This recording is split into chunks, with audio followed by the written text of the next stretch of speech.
That gets us to item F on the agenda, City Manager's comments, update on city operations. Ms. Rose? Good afternoon, Mayor and Council. Can you hear me? Can you hear me now? Okay. We can hear you. Okay, so there are several items I would like to share with you, one of which will be me coming down, I don't want to say in the well, but that's what everybody calls it, so. But I would like to begin by talking about the increased water pressure. As the utilities and engineering departments bring the Holly Road Water Tower online, in the coming days, we want to remind the residents to continue checking for leaks in their homes in anticipation of water pressure increases. The Rand Morgan Water Tower is expected to be brought online in about a month. So this is nothing more than a reminder that these towers are going to come online, and we want to make sure the residents check for leaks. The next item should already be on your calendar is the Ennis Joslin Extension Grand Opening. It's going to be this Friday at 10 a.m. near 1938 Ennis Joslin Road. This is tied to Bond 2014, which was Proposition 2. And we hope you'll be able to join us for this event. The next item, I want to make sure that our new program manager is in the room. Yes, he is.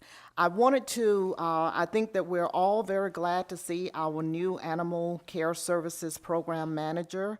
I believe if you could please stand, Mr. Mike Gillis. I would like to introduce him to you as the new Animal Control Program Manager. He comes to Corpus Christi from the city of Austin, Animal Center, where he worked as the operations manager.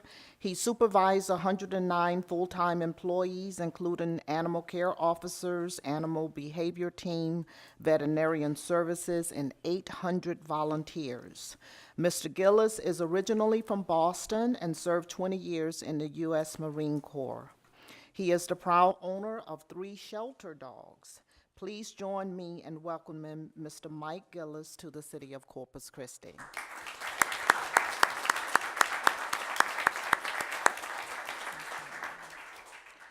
Now I would like to step into the well, and once I would have completed the taking care of issues in the well, I have one last item to talk about, and it is actually listed on the agenda.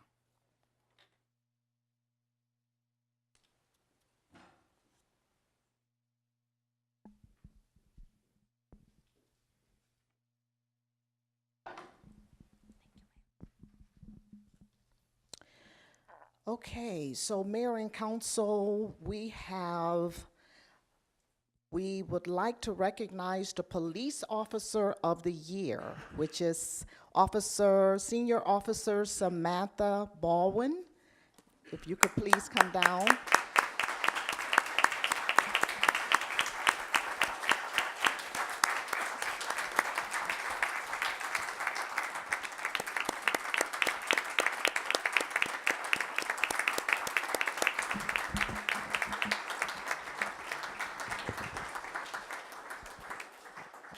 Okay, so congratulations to Senior Officer Samantha Baldwin for being honored as the Police Department's Officer of the Year.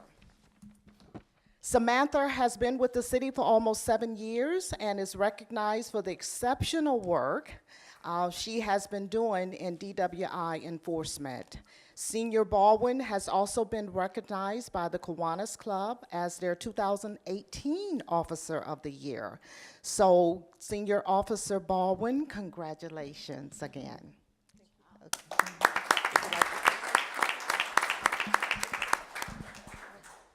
I have 3 minutes, right, on the clock. All right.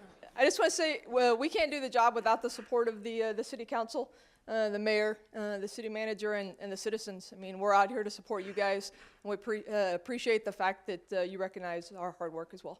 Thank you. Question and answer. How many DWIs did you have last year, Samantha? 379. 379 DWIs, just her, 379 DWIs last year.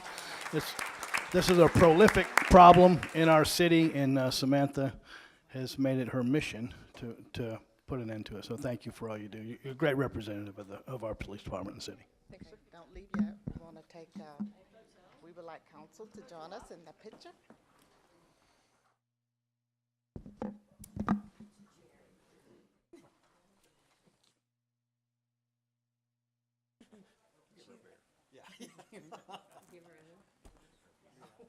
And she's a woman. Way to go, Samantha. Representing. She's just blue. No, she's Lady Blue. Yes.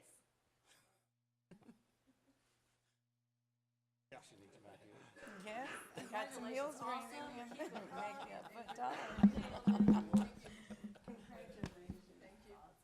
Well, it's got some Nike heels for I'm good. Her wedges. Go, I got them in every color. Okay, so we have one more police department, Metrocom Dispatch Supervisor Stephen Bly. Please come forward, along with the police chief.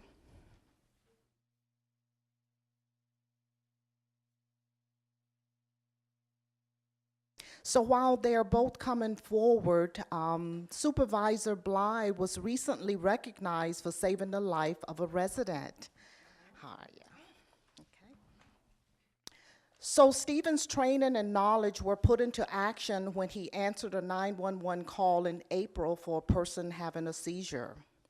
When advised the person was not breathing, Stephen instructed the caller to lower the person to the floor and explain how to perform CPR while they waited for an ambulance to arrive.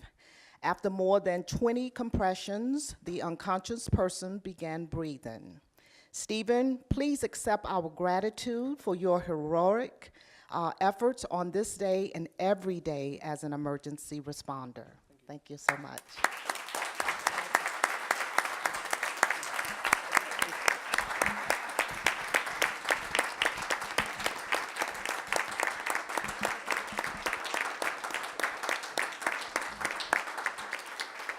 You would think for a man that speaks on the phone and handles the public 12 hours a day, 7 days a week, probably would be able to speak a little bit.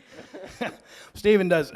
He's just indicative of what a wonderful group of people that really nobody gets to see. They dispatch emergency personnel for both police and fire for the entire region, not just for Corpus Christi.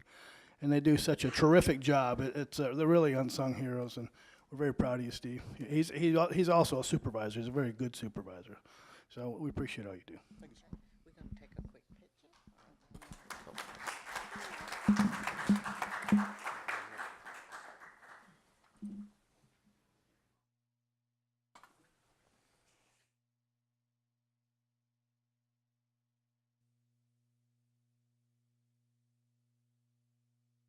Here.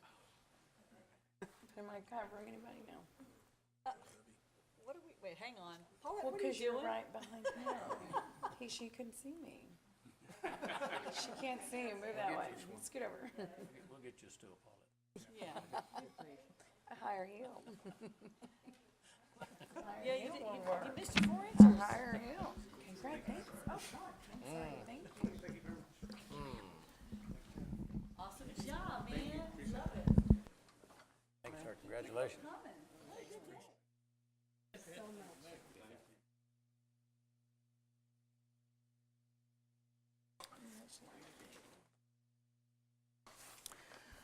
Okay, so Mayor and Council, there's one last item that is actually printed on the agenda.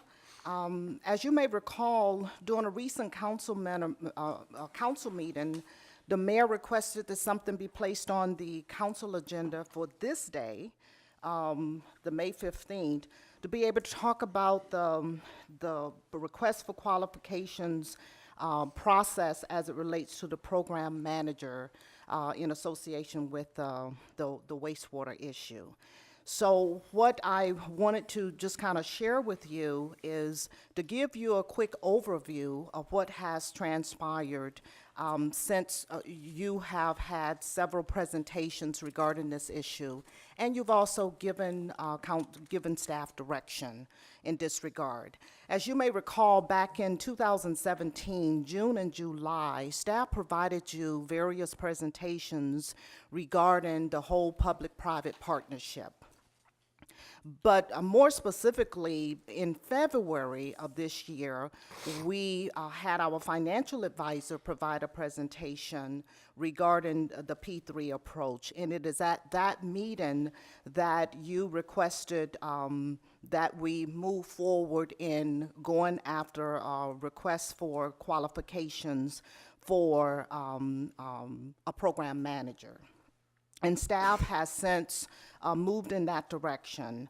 But in March of this year, there was an executive session where we talked about it in a little more detail with you to make sure that we were all on the same page of understanding. And it was confirmed that we needed to move forward with the program manager. On April the 20th, staff did move forward with an RFQ, and it was posted in what we call the CivCast for program manager. That's where everyone that's interested in taking advantage of understanding what's out there has an opportunity to look to see if they're interested in pursuing submitting an RFQ. So it was actually posted on April the 20th. On May the 1st, there was a pre-submittal meeting at City Hall where there were 5 questions that were received from the individuals that is interested. And on May 2nd, we actually, staff and I actually reviewed the RFQ with our financial advisor. And during that time, the financial advisor did bring up some areas that needed some further clarification, and staff was very mindful of that information. And on May 4th, that was the deadline for written questions, and 14 were received, 14 questions were received as part of it.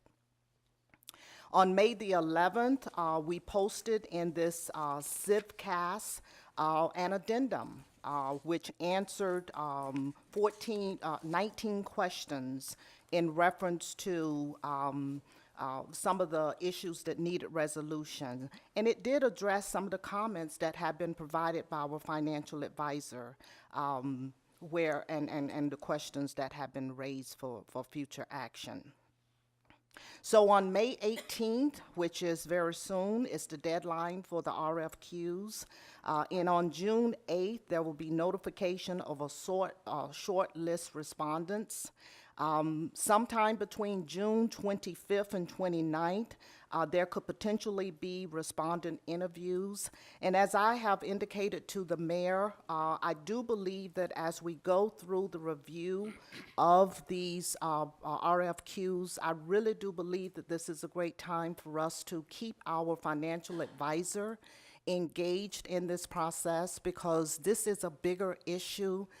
This has to do with our wastewater plants, and there could potentially be a lot of dollars engaged in this, and we need to always have our financial advisor a part of this process. And as a result, if there is going to be any type of interview, staff is very much aware that I would want our financial advisor engaged in that process.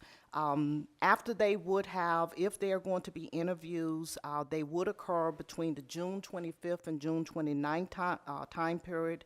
And from there, they will submit a recommendation to the city manager, who would then communicate or submit information to the council for further consideration. That is pretty much the timeline in terms of what happens after the May 18th date of when the RFQs come forward. If there are any questions, now might be a good time. Anybody have any questions? I don't see any. Okay. So, does that complete your report? Or That completes my Okay. report, if there are no Mr. questions. Garza? Ms. Rose, I didn't get a chance to, and I haven't looked at the RFQ, but just in conversations that I had with some of the community,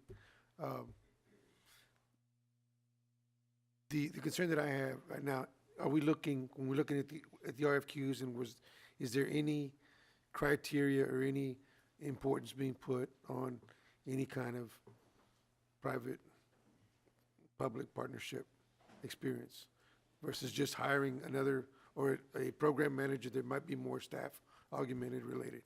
When we went out for the RFQ, I understand we looked for somebody with wastewater, water, stormwater experience, and I thought originally the directive was that we were going to look for somebody that was going to help us come up with a robust wastewater program that would be able to consider all opportunities to be able to, the biggest interest was making sure that we would minimize the rate impact on our citizens in terms of wastewater. Right. I don't know whether one of you might want to answer. I'll begin the conversation, and if you need to add on. As part of the process, whomever is being considered we are trying to make sure that we adhere to what was requested of you, is to make sure that this group, or I'm sure it's going to be more than one individual, whatever they bring to the table will need to include having the experience of, if the council wants to consider a P3 concept, that they have the skill sets to be able to help lead us in that direction. Well, we heard, the council heard, that we didn't have any experience or depth of staff Internally. That's to right. be able to evaluate any kind of a P3 proposal. And at least that's what I understood. And when we've had the conversation before. And so we were going to go out and look for a program manager that might be able to help us in that regard. I didn't think that the directive was to actually go out and look for a program manager that was going to just augment staff's position already, that, hey, we don't think that the P3 option is something that we want to even explore or look into. The scope that we put out was for a program manager, including identification of acquisition. And part of what we'll expect is if they're going to recommend any P3s, that they would provide in their resumes as their qualifications, people who have that type of background. It would be part of, but the key here is they weren't directed that this is only for P3. This is essentially look at the projects, look at the needs, and then determine the best way to acquire those needs, fill those needs and services. Yes, sir. Not excluding, but not only. It's much more broad. Any other questions? All right. Well, thank you for that.